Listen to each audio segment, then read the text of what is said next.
Opération de contrôle à Bruxelles. Aujourd'hui, les taxis, limousines, mais aussi les auto-écoles vont notamment faire l'objet de vérifications. Et pour certains, il y a un problème. Là, vous pouvez plus rouler alors. Ah non, là je peux plus rouler, là je rentre avec toi au garage. Ah, vous l'avez échappé belle. Bah oui, ça, mon patron, pas moi. Direction ensuite le Hainaut dans la zone Borène. Ici aussi, la sécurité routière est la préoccupation des policiers. Assurance, permis provisoire, contrôle technique, les policiers multiplient les contrôles. Pour la plupart, pas de soucis, mais pour certains automobilistes, les surprises s'enchaînent. Vous savez pas la différence entre un permis de conduire et une licence, ça sert à rien. Donc vous savez pas, vous savez que vous avez des guides dessus, mais vous savez pas que vous ne pouvez pas rouler seul.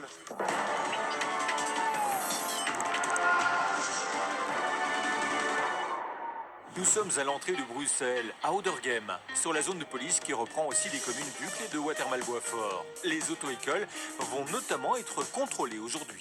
Pas encore croisé ce matin. Hein. Non, mais à mon avis, ça commence vers 9h30, 10h les cours. Je vais du côté du travail.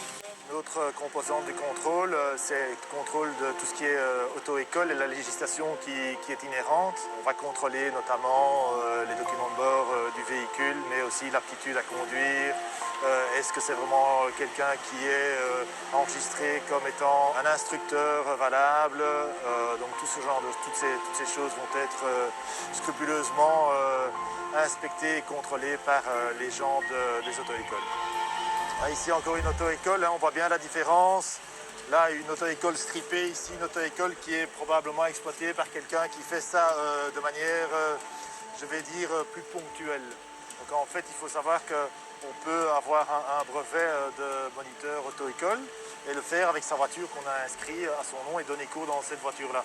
Évidemment, il faut qu'il y ait les doubles pédales, hein, donc il faut que ce soit équipé et il faut que la personne délivre un vrai cours qui soit, je vais dire, avec les normes en vigueur actuelles et qui soit rémunéré sur une base prévue à l'avance. Excusez-moi, monsieur, est-ce que je peux montrer que votre véhicule est équipé de double pédale? Oui, bien sûr, bien sûr. Donc ici, on voit bien que ce véhicule est équipé de double pédale. Hein, donc la personne qui s'installe ici, donc le moniteur, eh bien, c'est soit freiner, soit embrayer ou débrayer avec l'élève. Donc c'est un véhicule qui est parfaitement équipé. C'est la première fois que vous faites contrôler comme ça? Non, moi, c'est pas la première fois. Ça fait plusieurs fois qu'on se fait contrôler. On est pour un peu des contrôles comme ça, parce que c'est un peu le foutoir, on peut faire ce qu'on veut. Les élèves, pour la sécurité des élèves. Donc on a un suivi avec tout ce qui est réglementation. Je trouve que c'est bien fait. On en a parlé même justement de ces contrôles d'alcoolémie, de drogue, parce que c'est des jeunes, hein, je leur dis toujours faites attention. Les taxis et limousines sont aussi l'objet de contrôles, et notamment la conduite sous influence. Encore, voilà. Faut du souffle, hein? Si tout va bien, c'est crissé. Et ça l'est. Et voilà, impeccable. C'est bon. Il y a des taxis qui boivent, hein? Il y a des taxis qui boivent, qui fument. Donc on contrôle, hein? Ici, pas de problème, mais par contre, un peu plus tard, gros souci. Le véhicule n'est pas en ordre, le chauffeur semble tomber des nues. Monsieur, il y a un gros problème. Oui, mais on va déjà vous le dire, monsieur, comme ça c'est clair. Oui, mais monsieur, je ne vous en veux pas. Mais malheureusement, on vous met quand même au courant de ce qu'on va faire. Vous roulez avec un véhicule qui ne passe plus au contrôle technique. Vous avez une feuille rouge, donc la validité est tout à fait dépassée. Et ici, vous n'allez pas continuer avec un véhicule qui passe même plus le contrôle technique. Non. Le véhicule va être dépanné par nos services. Ok, et vous verrez bien la suite des événements. Mon collègue va s'occuper de ça. Vous pouvez appeler votre patron, ça me dérange pas. Hein. Chercher éventuellement, parce qu'à partir de ce moment-ci, le véhicule est... Ouais, ici, donc, on se retrouve avec un véhicule taxi qui a une validité réduite. Ce véhicule ne peut plus rouler au-delà. Avant ça, il pouvait aller jusqu'au garage ou autre pour faire le nécessaire, mais ici, malheureusement, il est au-delà de la date limite, donc on va saisir le véhicule parce que ce véhicule n'est plus apte à rouler, à participer à la circulation et certainement pas à véhiculer des personnes à bord, des clients en toute sécurité. D'abord, tous les problèmes de châssis liés au véhicule, on voit bien que toutes les bas de caisse, les pare-chocs, les capots. On voit qu'il y a des liquides, le liquide qui coule, les feux de croisement ne fonctionnent plus. On va se calmer, voilà, hein, ça va s'arranger, voilà. Aujourd'hui, le procureur du roi est sur place. Il semble que depuis cette fiche rouge, le patron ait tout de même effectué des réparations sur cette voiture. Elle pourra finalement être conduite, mais exclusivement au garage, jusqu'à ce qu'elle repasse enfin au contrôle technique. Faites ce qu'il y a nécessaire, mais je peux vous voir sur la voie publique. D'accord? Ça va, vous avez pu trouver une solution alors? Oui, oui. Ça vous a énervé ou pas? Ah, ça m'a énervé, oui, c'est normal, vous ne croyez pas? Moi, je commence à travailler hier avec cette voiture. Je suis au courant de... Ici, il m'a dit oui, il y a un rendez-vous de prix. Mais après, moi, je sais rien d'autre. Hein. Vous saviez pas ou quoi qu'elle passait plus au contrôle? Mais elle est passée au contrôle et a été refusée.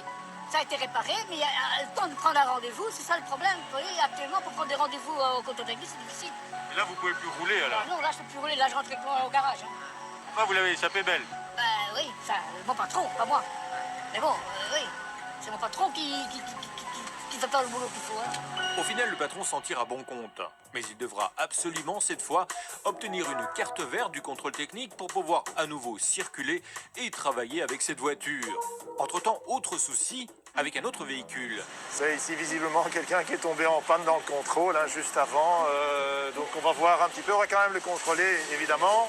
Et on va l'aider, soit on va appeler une dépanneuse, soit si on sait l'aider, nous avons des câbles, donc là on va essayer de faire le nécessaire pour l'aider du moins. Ici, c'est un problème de plaque d'immatriculation bien trop sale. Prenez un bout de papier mouchoir, un Domex ou autre, voilà. Prenez un petit mouchoir, encore mettez un peu d'eau, parce que là évidemment on ne sait plus rien reconnaître. Hein, Et effectivement, ici, nous avons quelqu'un du contrôle qui a remarqué que monsieur avait une plaque qui n'était plus du tout lisible à l'arrière. Donc, on a arrêté monsieur et on a demandé que monsieur nettoie sa plaque, évidemment, de façon à ce que ce soit visible pour tout le monde, évidemment. Vous avez un extincteur, monsieur? Montrez-moi un petit peu. Il est coincé? Je ne sais pas comment on fait pour l'enlever. Il n'est pas coincé, mais il est bien attaché. Ouais, le problème qu'il y a, c'est que si des fois un feu devait se déclarer, vous devriez tout ça. C'est avec le constructeur qu'il faut voir ça plutôt, parce qu'ici, c'est de base. Tout conducteur doit savoir accéder à son extincteur et le sortir, évidemment. C'est un peu le but de l'extincteur, je vais dire. Hein. J'ai comme dans l'impression que si votre moteur devait prendre feu, il ne va pas être éteint avec l'extincteur. Ça, c'est quelque chose que vous devez montrer au contrôle technique aussi, hein, l'extincteur. Je vais vous laisser enlever l'extincteur. Bon, ben ici, apparemment, l'extincteur n'est pas amovible, il est fixe. Et enfin, l'extincteur est sorti de l'habitacle, mais problème. Voilà le fameux extincteur. Par contre, il est bon, il est plus bon. Ça fait 10 ans, 12 ans qu'il est périmé. Ça fait 6 ans qu'il est périmé. Ça, malheureusement...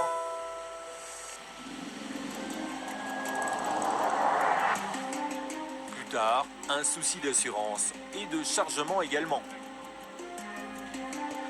Il a encore voir son assurance aussi. Il n'a pas d'assurance. Il n'a pas l'assurance. Ah si, il a une assurance, mais il doit contacter. Ok, ça va. Mais en tout cas, il part pas tant que je l'ai. Ça va. Lui, je vais lui faire couper ses planches. Oui, parce que c'est à plus d'un mètre et demi. Ben, ça doit rentrer. Ici, ça dépasse. Hein. J'ai besoin de le maman, ouais. Ouais, et vous savez pas la mettre plus comme ça? Si vous sciez là, vous savez la mettre comme ça? Non? Ah ben, nous l'avons invité à scier ses planches, c'est ce qu'il va faire. Et on espère que ça va rentrer dans son véhicule. Mais enfin, bon, avec une bonne scie. Avec un peu d'huile de coude aussi, le conducteur parviendra à tout faire entrer dans son utilitaire. En réalité, rien ne peut dépasser à plus d'un mètre 50 et cela doit être signalé de toute façon par un fanion bien visible de tous. Le contrôle touche à sa fin. Je vous remercie. En tout cas, c'est très agréable de travailler avec vous, je dois le dire. Plusieurs conducteurs ont été rappelés à l'ordre, quelques PV dressés. Des vérifications de ce type et opérations sont organisées très régulièrement, un peu partout dans Bruxelles. Restez avec nous. Enquête revient pour d'autres contrôles émissions juste après la pause.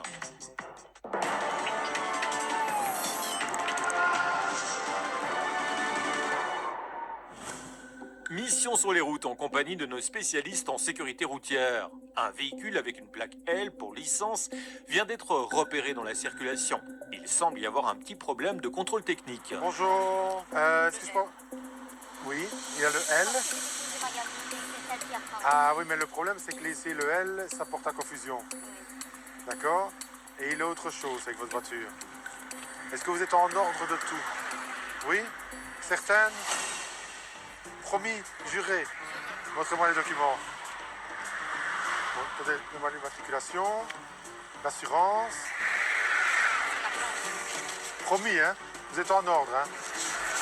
Non. Mais si je dis, parce que C'est quelle date sur le contrôle technique? le 28 du 10, mais je dois pas passer. Vu que ma voiture, elle est neuve, donc j'ai pas eu de... Regardez la date, valable jusqu'au... Ouais, mais j'ai pas eu de convocation. Ah, mais il ne faut pas de convocation, c'est ça qui porte. Ah. Valable jusqu'au 29 du 10 2021. Souvent, les gens attendent toujours la convocation. Le souci, c'est qu'au niveau convocation, on ne les reçoit pas toujours. Ce n'est pas une obligation d'attendre une convocation. L'obligation, elle est dans le chef du conducteur de regarder les documents du véhicule. Donc, elle doit vérifier les documents de son véhicule pour savoir si elle est en ordre. Et votre carte d'assurance, il faudra m'en donner une autre. Hein. Ah non, celle-ci, c'est pire que le contrôle technique. Là, c'est le mois d'août 2021. Ça, c'est mois de juin, mois de mai. En réalité, oui, mais vous voyez, à collectionner les cartes comme ça, en réalité, la bonne, on ne la trouve pas. Et on se retrouve ici en... Donnez-moi déjà le permis, oui. Avec tous ces papiers, ce n'est pas si évident de trouver la bonne assurance. Bon, vous me trouvez une bonne carte d'assurance? Ah ben mais... Vous ne l'avez pas sur GSM? Demandez une fois à votre mari de l'envoyer parce qu'on va être embêté sinon. Vous voulez bien le contacter par GSM? Demandez s'il sait vous envoyer la photo de votre carte d'assurance, s'il vous plaît. Ici où elle est. Pardon? Ah mais je n'en doute pas, c'est pas ça. Parce que nous, automatiquement, on a tout vérifié. Donc on a besoin, vous imaginez, chaque fois on nous dit certaines choses, si on laisse partir quelqu'un et que la personne aurait été indépendante, et après il y a un accident, et qu'on sait qu'on vous a contrôlé, ce serait pas très logique. Je me permets, hein. Alors, Bonne nouvelle, la photo de l'assurance a pu être envoyée par le mari sur le téléphone de sa femme. alors ça ici, je le fais pour vous parce que vous allez les remettre dans votre pochette. Ça ici, comme ils sont déchirés, je vais quand même vous les rendre à déchirer, je ne vais pas les garder, mais il faudra les jeter. Et regardez pour mettre la bonne dans votre véhicule. Vous imaginez, si elle ne s'est pas contacté son mari, elle n'a pas fait attention à ces documents, on aurait dû procéder à une saisie du véhicule pour suspicion de défaut d'assurance. Le véhicule aurait été enlevé alors qu'il était bien assuré. Donc, il faut vraiment faire attention, il faut vraiment être attentif. Les documents du véhicule, il faut regarder qu'ils soient en ordre. Ça prend 2 minutes, je ne dis pas de le faire tous les jours, mais le faire quand même régulièrement. Bonne fin de journée. Et de temps en temps, n'oubliez pas, allez jeter un œil. La conductrice peut repartir, elle devra néanmoins se présenter au contrôle technique. Retour en mission. Nous sommes en soirée. Les policiers viennent de croiser une voiture au phare plutôt éblouissant. Un contrôle s'annonce et il promet quelques surprises. Monsieur, bonjour. Tout va bien? Oui, vous avez un problème avec vos phares? Oui, en fait, il y a déjà le truc arrière. Je n'ai pas pu aller changer pour mettre l'ampoule parce que j'ai changé hier, ça s'est un peu grillé. Et au niveau du phare, là, il n'est pas... Quelle ampoule qui est grillée? Il y a déjà l'ampoule du derrière pour l'instant, le signal arrive. C'est pas une ampoule, c'est toutes les ampoules. Ah bon? Il n'y a plus une ampoule qui va. Et alors, vous roulez avec quoi comme phare devant? Ben, j'ai mis... Vous avez mis quoi? Les grands phares. Ah ouais, donc quand on vous croise, on est ébloui, ça vous embête pas. Donc vous pouvez éblouir les autres et derrière vous n'avez pas de phare. Ah, je sais pas, mais à un moment donné... En réalité, vous ne les aviez pas allumés. Le problème, c'est que vous n'avez rien allumé. Oui, En fait, je sais que j'ai un phare qui est gâté. Et donc là-dessus, vous n'allumez rien. Ah ouais. Et vous roulez avec vos feux de route. Est-ce que je peux avoir les documents du véhicule, s'il vous plaît, monsieur? Merci. C'est à qui le véhicule, monsieur? C'est à ma soeur. D'accord. Vous avez un permis de conduire? Oui, j'ai un permis. Je pourrais l'avoir, s'il vous plaît? Ah! C'est pas un permis de conduire, ça c'est une licence. Mais vous rigolez, vous le savez. En fait, vous m'informez. Quand, Je vous informe que... quand on ne connaît pas entre la différence entre un permis Et une licence. voilà, c'est... Et vous prenez pour qui? Ah non, mais vous êtes en train de sourire. Mais vous pensez que je vais gober ça, que vous ne savez pas la différence entre un permis et une licence. Donc vous êtes en licence. Vous le savez quand même que vous êtes en licence. Oui? Alors sur la licence, il fait marquer 36 mois. Vous savez que vous avez quand même 36 mois pour passer le permis. Ça, vous le savez, rassurez-moi. Et alors dessus, il y a 2 guides. D'accord? Donc ça sert à quoi les guides? C'est pour être accompagné quand je conduis. D'accord, donc vous savez la différence entre un permis de conduire et une licence. Oui, le permis, c'est que je peux conduire seul. Et... Le permis de conduire, c'est quand vous aurez réussi votre examen. Mais pour l'instant, il va y avoir un problème, c'est qu'on va prendre votre véhicule. Enfin, le véhicule de votre sœur. Moi, je veux bien tout ce qu'on veut, hein. Mais ici, ça, c'est pas un permis de conduire, hein. Bon, alors, au niveau de la carte d'assurance, elle est périmée depuis 10 jours. Vous avez autre chose? C'est moi le document, là. Non, ça, c'est encore pire. Ça, je préfère ne pas le voir. Ça, c'est trop fort quand même, hein. Je vous demande si vous avez un permis d'études, vous ne savez pas la différence, ça, quand jamais entendu. Hein. Je vous assure, je n'avais pas quand jamais entendu. Quand on ignore, on... Pardon? Si je l'ignore, je dois quand même me dire que je l'ignore, franchement. Franchement, je vous dis en toute sincérité, si vous ne connaissez pas, on doit dire qu'on ne connaît pas et je vous assure. Monsieur, allez, s'il vous plaît. Moi, je j'ai... Vous ne savez pas la différence entre un permis de conduire et une licence, ça sert à rien. Donc vous savez pas, vous savez que vous avez des guides dessus, mais vous ne savez pas que vous ne pouvez pas rouler seul. Non, je sais que je ne peux pas rouler seul. Bah alors, qu'est-ce que vous faites ici seul? Je le sais. Ah bah alors, vous savez, vous n'êtes pas ignorant pour tout. Puisque vous, enfin voilà. Non mais rassurez-moi, parce que sinon, non, je vais le prendre. On va quand même faire souffler, parce que, à mon avis, Je vais vous soumettre un éthylotest, hein. Vous n'avez pas bu? Non, panaché, c'est... Il y a un peu d'alcool dedans, ouais. Vous en avez pris qu'un ou plusieurs? Oui, non, c'était des petites bouteilles. C'est il y a de ça 1 heure.